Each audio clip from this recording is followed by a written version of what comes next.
And ఎందుకు CM Revanth Etela రాజేందర్ని ఎక్కువగా target చేసినట్టుగా కనబడుతుంది? అంటే రాజేందర్ అంటే భయమా, లేదంటే దేని రీజన్? యాక్చువల్గా మరి ఆయనకు ఎవరైనా చెప్తుండా సలహాదారులు మంచిగా ఉండాలా లేదా తెలియదు, కానీ మీరు ఊహించలేదు, కాంగ్రెస్ పార్టీ ఊహించలేదు, ఆయన అయితే అసలే ఊహించలేదు. మీరు ఏనాడు ఒక మంత్రిగా చేసిన వాళ్ళు కాదు, నిలబడి ఒక 5 ఏళ్ళు ఎంపీగా నిలబడి 5 ఏళ్ళు ఎమ్మెల్యే కూడా చేసిన వాళ్ళు కాదు. ఇచ్చిన తర్వాత మీరు మొట్టమొదటి చేసిన పని ఏంటిది? నాకు ప్రజలు సంపూర్ణ ఆశీర్వాదం ఇచ్చిండ్రు. ఈ తెలంగాణని గతంలో అప్పుల ఊబిలో కూరుకుపోయిందని చెప్పబడి తెలంగాణ, దోపిడీకి గురవుతుందని చెప్పబడి తెలంగాణ, అప్రజాస్వామికంగా కొనసాగుతున్న తెలంగాణ, కుటుంబ పరిపాలన తెలంగాణ, దీన్ని బాగుపడేసే మార్గం అన్వేషిస్తారని చెప్పి భావించినాం. కానీ ఈయన అటువైపు పోకుండా ఒక హైడ్రాలో దరిద్రపుదాన్ని తీసుకొచ్చి పెట్టి మొత్తం పేదల ఇళ్ళు కూలగొట్టమని పెట్టిండు. అనేక విషయాల్లో నేను ప్రశ్నించిన, కూలగొడుతున్నటువంటి ఇళ్ళు కూలగొట్టొద్దని.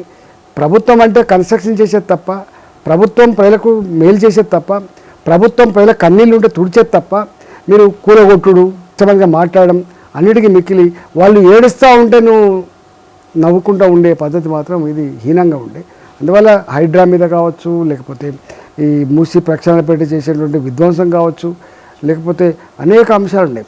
అంశాల మాదిరిగా నేను కొట్లాడే తప్ప ఇంకోటి కాదు.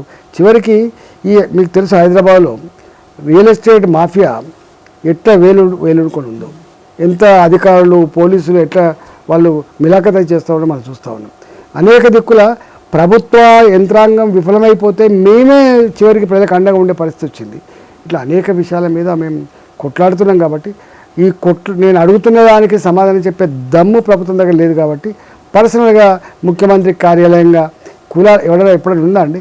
నేను 25 ఏళ్ళు అవుతుంది రాజకీయాల నుండి.